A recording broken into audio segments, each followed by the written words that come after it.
Now, you know that I wear a number of hats, and given the fact that one of the hats I wear is Vocation Director for the Diocese, you would think that with our first reading being the call of the prophet Isaiah, and our gospel passage being the call of Simon Peter, I would talk about vocations. No. I'm talking about something different. Putting on my pastor's hat. And that is, why do we believe? I mean, you and I are here on Sunday or Saturday evening, the beginning of Sunday. Why? What are we doing here? I mean, what, there's no football on, so we might as well go to church, you know? Kind of that type of an approach. Yeah, there's always basketball. Why do we believe? Paul, in our second reading today, is raising that question because he's faced with a tough situation. It's his first letter to the community at Corinth. He writes another one a little bit later on about the way they live, but now he's dealing with a problem. And the problem is that after first hearing the gospel and becoming Christians, Paul had preached to them, baptized them, formed a wonderful community there. By every report that we have in history and tradition, they were a strong, vibrant Christian community in Corinth. But now some of them are struggling and wondering whether or not it's all real. Remember, the early Christians really thought that Jesus was coming back right away. So get ready. But he didn't. And 2,000 years later, we're still waiting. And then they also struggled with this new concept because Christianity at that time was still rooted in Judaism. Corinth is obviously a Greek city. And the Greeks have a very different worldview than the Jews at that time.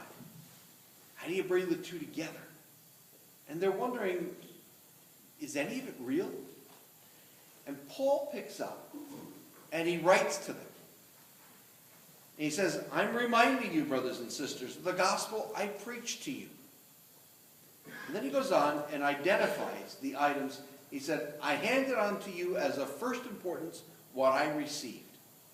That Christ died for our sins. He was buried. He rose on the third day.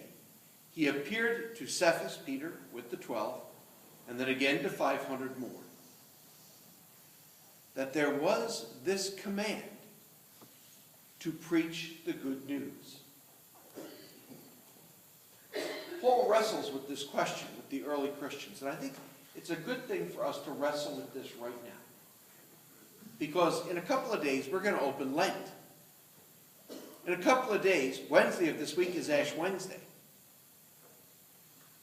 By the way, there's Mass at 9 and at 5:30. Commercial. We're going to open Lent. We're going to prepare during that 4-week season, 6-week season, as we get ready for Easter. It's not just the season that we diet before the chocolate bunnies and Easter eggs. It is the time when we sit down as a serious people and say, why do we believe? Paul will say, you have heard me preach and you have seen me work. Faith comes from hearing and from seeing. There are billions of books out there about all kinds of religious topics. And they may stir the mind to ask questions. But it is the lived example of people who believe that in fact creates conversion. And the question that's put to us as we go into this Lenten season is precisely that. Will our lives convert ourselves or anybody else? If you remember last week, borrowing from Paul's letter to the Philippians, I said we should change it to say that Roy is kind, or Mary is kind, or I am kind. I forgive injuries. I don't hold grudges. That could be a great Lenten examination of conscience to do every night. Every night. Every night. Not just, Sunday before I get up to go to Mass. But every night. Every single day. Do I weave what I believe into every single thing that I do? Does what I believe about God, does what I believe about myself evidence itself in the things that I do? If I genuinely believe that Jesus Christ died for my sins and rose from the dead that I may have life, how does that change what I do every day? Do I live more optimistically, or am I the local grump on the block? Do I live with a sense of hope because Jesus Christ has overcome the world? Do I live with a sense of passion because God so loves me eternally and personally? Or is it just, sun's up, so I guess I have to be too. Sun's down, I'll go to bed. And not a whole lot in between. What's the vision that drives our day?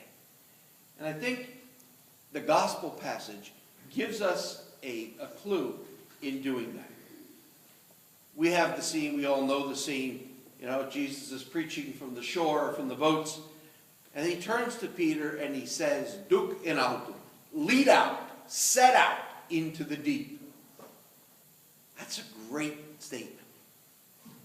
You know, back in the year 2000, Pope John Paul II opened up the millennium by saying, "Duc in altum," lead out into the deep, set out into the deep, break away from the shore, break away from the things that hold us secure,